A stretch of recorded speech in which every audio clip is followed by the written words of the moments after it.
샬롬 할렐루야. 욥기 8장 1절에서 15절입니다. 수아 사람 빌닷이 대답하여 이르되 네가 어느 때까지 이런 말을 하겠으며 어느 때까지 네 입의 말이 거센 바람과 같겠는가. 하나님이 어찌 정의를 굽게 하시겠으며 전능하신 이가 어찌 공의를 굽게 하시겠는가. 네 자녀들이 주께 죄를 지었으므로 주께서 그들을 그 죄에 버려두셨나니 네가 만일 하나님을 찾으며 전능하신 이에게 간구하고 또 정결하고 정직하면 반드시 너를 돌보시고 네 의로운 처소를 평안하게 하실 것이라. 네 시작은 미약하였으나 네 나중심이 장대하리라. 청하건대 너는 옛 시대 사람에게 물으며 조상들이 터득한 일을 배울지어다. 우리는 어제부터 있었을 뿐이라. 우리는 아는 것이 없으며 세상에 있는 날이 그림자와 같으니라. 그들이 네게 가르쳐 이르지 아니하겠느냐. 그 마음에서 나오는 말을 하지 아니하겠느냐. 왕골이 짐벌 아닌 데서 크게 자라겠으며 갈대가 물 없는 데서 크게 자라겠느냐. 이런 것은 새순이 돋아 아직 뜯을 때가 되기 전에 다른 풀보다 일찍이 마르느니라. 하나님을 잊어버린 자의 길은 다 이와 같고 저속한 자의 희망은 무너지리니 그가 믿는 것이 끊어지고 그가 의지하는 것이 거미줄 같은즉 그 집을 의지할지라도 집이 서지 못하고 굳게 붙잡아 주어도 집이 보존되지 못하리라. 아멘. 욥기 강의 17번째 원인과 결과입니다. 욥의 두 번째 친구 빌닷이 욥에게 권면하는 말을 살펴보면서 하나님께서 우리에게 원하시는 뜻이 무엇인지 살펴봅니다. 욥기 8장 1절에서 2절에 수아 사람 빌닷이 대답하여 가로되 네가 어느 때까지 이런 말을 하겠으며 어느 때까지 네 입의 말이 광풍과 같겠는가. 욥이 계속 원망하고 탄식하는 말을 듣고 있던 빌닷은 욥 자네는 의로운 사람이라 자처했고 많은 사람을 훈도하여 존경받는 사람이었는데 고통 중에 있다 해서 이처럼 광풍 같은 말을 계속하면 되겠는가 라고 반문을 합니다. 광풍이란 미친 듯이 사납게 휘몰아치는 거센 바람을 말하지요. 태풍이 몰아치면 나무가 뽑히고 집이 무너지기도 하며 배가 파손되고 산사태가 나서 사람이 죽는 등 많은 피해를 입게 됩니다. 그런데 신앙인이라 하면서 말씀 안에 살아가지 못하고 욥과 같이 비진리의 말을 하고 있다면 하나님은 그 말을 광풍과 같다고 말씀하십니다. 상대의 마음을 아프게 하거나 찌르는 말, 원망과 탄식, 저주의 말이 바로 광풍에 해당이 되지요. 태풍이 우리에게 아무런 유익을 주지 못하는 것과 마찬가지로 광풍과 같은 말은 상대방이나 자신에게 아무 유익이 없습니다. 특히 조직에 머리대는 사람들은 말을 주의해야 하지요. 머리된 사람이 말을 어떻게 하느냐에 따라 상대에게 믿음과 소망을 심어줄 수도 있고 반대로 상대를 실족시키거나 은혜를 빼앗아 갈 수도 있기 때문입니다. 또한 배의 작은 키가 향방을 결정하듯 사람이 그 혀를 잘못 사용할 때 그리스도의 몸된 교회 전체가 어려움을 당하는 경우도 있습니다. 가령 오해되는 말, 이간하는 말로 성도들 안에 화평이 깨어짐은 물론 하나님의 영광을 가릴 수도 있지요. 이처럼 말 한마디가 엄청난 결과를 초래할 수 있음을 깨달아 항상 선의 말, 항상 진리의 말로 혀를 다스려야 하겠죠. 욥기 8장 3절에서 4절에 하나님이 어찌 심판을 굽게 하시겠으며 네 자녀들이 주께 득죄하였으므로 주께서 그들을 그 죄에 붙이셨나니 하나님은 심판을 틀리게 하거나 공의를 억으로 틀리지 않으십니다. 오직 심은 대로 거두게 하시고 행한 대로 갚아주시는 분이시지요. 우리에게 임하는 축복이든 시험이든 이유 없는 것은 한 가지도 없습니다. 욥의 친구들은 평소 욥의 자녀들이 욥과는 달리 의롭지 못하다는 사실을 알고 있었지요. 그래서 빌닷은 욥에게 하나님께서 네 자녀들을 죄값으로 데려간 것인데 어찌하여 하나님을 원망하느냐라고 말하는 것입니다.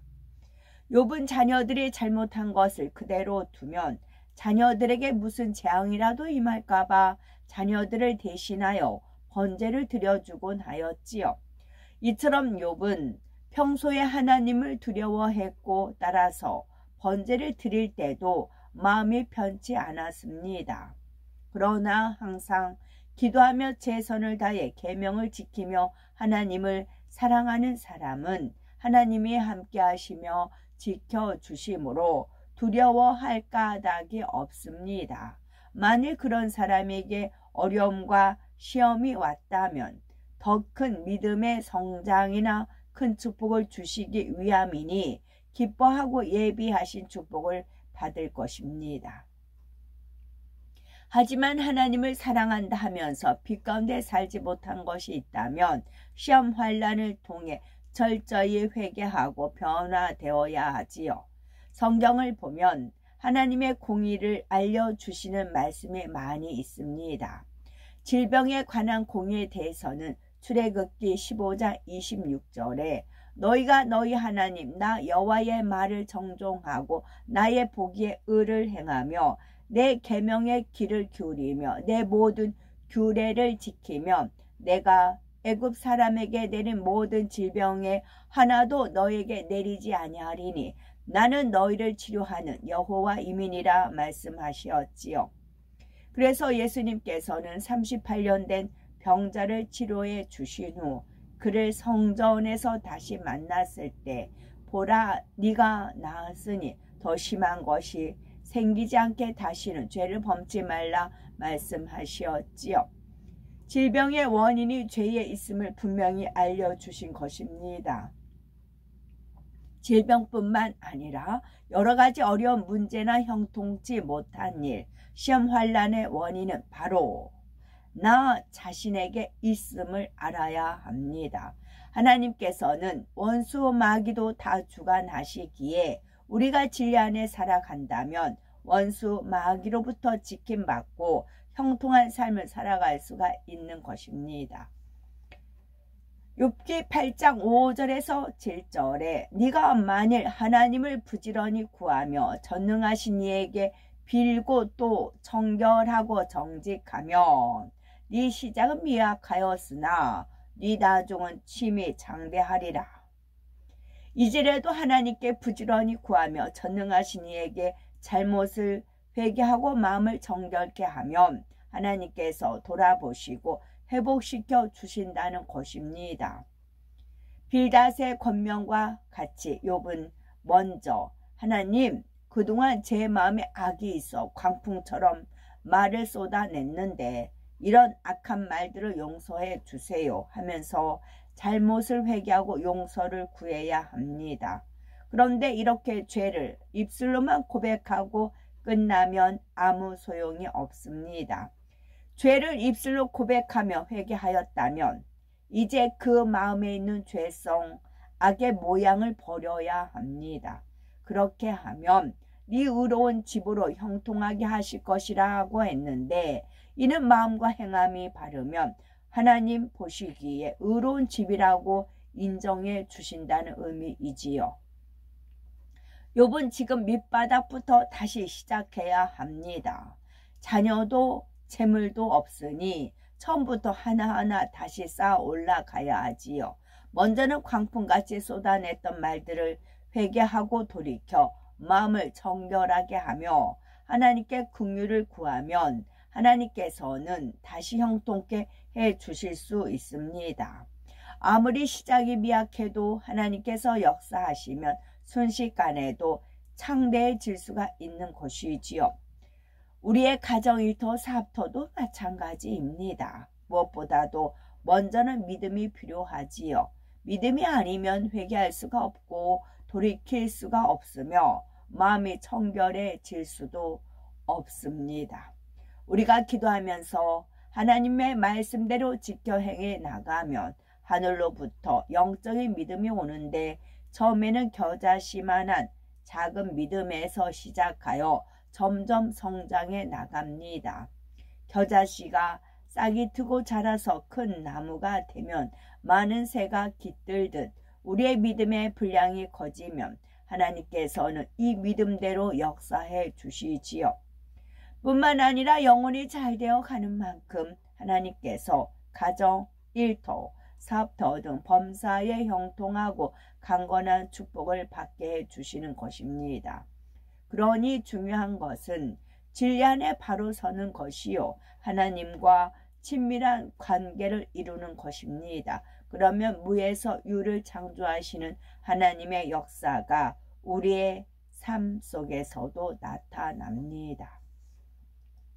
욥기 8장 8절에서 10절 청컨대 너는 옛시대 사람에게 물으며 열조의 터득한 일을 배울지어다. 그 마음에서 나는 말을 바라지 아니하겠느냐. 빌닷은 욥에게 자신만 옳다 하지 말고 성경에 나오는 선진들에게서 배우라고 간곡히 권면을 합니다. 우리는 어제부터 있었을 뿐이라 한 것은 욥이나 친구들은 이 땅에 살아온 삶이 불과 몇십 년밖에 지나지 않음을 뜻하지요. 이처럼 인생의 연륜이 짧으니 견문도 지식도 부족하고 세상 이치 어둡다는 것입니다. 또한 그림자는 없어져 버리기도 하고 아침과 저녁의 그림자가 다르며 수시로 변하듯이 우리의 삶도 영원한 것이 아니라 잠시 잠깐일 뿐이라 말하고 있습니다. 그러니 자신이 가진 지식만을 옳다 주장하지 말고 겸손한 자세로 수천 년을 거슬러 내려온 선진들의 지식을 배우고 우리의 잘못된 점을 깨닫자는 것이지요. 그러면 우리는 누구에게서 배워야 할까요? 먼저 우리는 하나님께 배워야 합니다. 하나님께서는 우리에게 영원히 변하지 않는 진리인 66권 성경 말씀을 주셨지요. 하나님 말씀 안에는 옳고 그름, 선과 악을 분별할 수 있는 모든 것이 담겨 있습니다. 믿음과 구원, 천국과 지옥, 진실과 거짓이 무엇인지 다 담겨 있어서 우리가 말씀 안에서 깨닫고 답을 얻을 수가 있는 것입니다. 또한 이 진리의 말씀 안에는 하나님을 사랑하고 하나님께 사랑받았던 믿음의 선진들의 삶이 기록되어 있습니다. 노아는 어떻게 물의 심판에서 구원받았는지, 모세는 어떻게 수많은 백성들을 인도했는지, 다윗은 얼마나 하나님을 사랑하였는지, 다니엘과 그의 세 친구는 어떤 믿음으로 세상과 타협하지 아니하였는지 등을 성경을 통해 배울 수가 있지요. 그래서 빌닷은 욥에게 그들이 네게 가르쳐 이르지 아니하겠느냐, 그 마음에서 나는 말을 바라지 아니하겠느냐 말합니다. 이는 믿음의 선진들의 가르침과 행함, 그들의 말 등 모든 것이 우리 자신과 비교하여 심판이 이루어짐을 의미합니다. 또 하나님께 옳다 인정받은 선진들을 통해 내 자신을 비추어 보면 내가 옳은지 옳지 않은지, 죄가 있는지 없는지 등을 분별할 수 있다는 것이지요. 욥기 8장 11절에 왕골이 짐벌이 아니고 나겠으며 갈대가 물 없이 자라겠느냐. 이전에 엘리바스가 말할 때 욥이 감정이 상해서 이 말을 무시하는 모습을 빌닷은 지켜보았습니다. 그래서 직선적인 말을 피해서 비유적으로 조심스럽게 표현을 하고 있지요. 이는 특히 양떼를 인도하는 주의 종이나 일꾼, 부서의 머리 되는 분들이 배워야 할 점입니다. 윗사람은 반드시 사랑과 덕을 갖추어서 완곡한 표현으로 아랫사람을 깨우쳐 줄 수 있는 지혜가 필요하지요. 또 인내와 절제가 있어서 화가 나도 참을 수 있어야 하고 웃어야 할 때와 울어야 할 때를 분별해야 하며 항상 성령의 주관에 따라 말하고 행동해야 합니다. 왕골은 한 해 살이 풀로서 줄기가 질기고 강해서 돗자리, 방석 등을 만드는 데 쓰입니다. 또한 갈대는 여러 해 살이 풀로서 줄기는 수공예품 또는 돗자리 재료로 쓰이지요. 왕골이나 갈대는 모두 마른 땅이 아닌 물가의 짐벌이나 습지에서 자라는 식물입니다. 그러면 빌닷이 왕골과 갈대를 비유하여 욥에게 깨우쳐 주고자 하는 것은 무엇일까요? 왕골이나 갈대는 반드시 물이 있어야 자라는 것처럼 욥에게서 나온 광풍 같은 말은 그 마음에 원인이 있다는 것입니다. 마태복음 15장 18절에 입에서 나오는 것들은 마음에서 나오나니 이것이야말로 사람을 더럽게 하느니라 말씀하신 것처럼 욥의 마음에 악이 있으므로 그처럼 악한 말들이 나왔음을 깨우쳐 주는 것입니다. 빌닷이 욥에게 정작 하고 싶었던 말은 여복의 친구, 자네 입에서 광풍 같은 말이 나올 수 있는 것은 자네가 하나님을 경외하지도 않고 하나님을 두려워하지 않기 때문이 아닌가. 자네가 건강할 때는 자식들의 번제도 드려주고 하나님을 두려움으로 섬기지 않았었는가. 그런데 이제 고통이 찾아오니 하나님에 대한 경외함도 사라졌고 결국 자네의 마음이 악하기에 광풍과 같은 말들을 계속 쏟아내고 있는 것이네 라는 의미라는 말입니다. 끝. 아멘. 샬롬.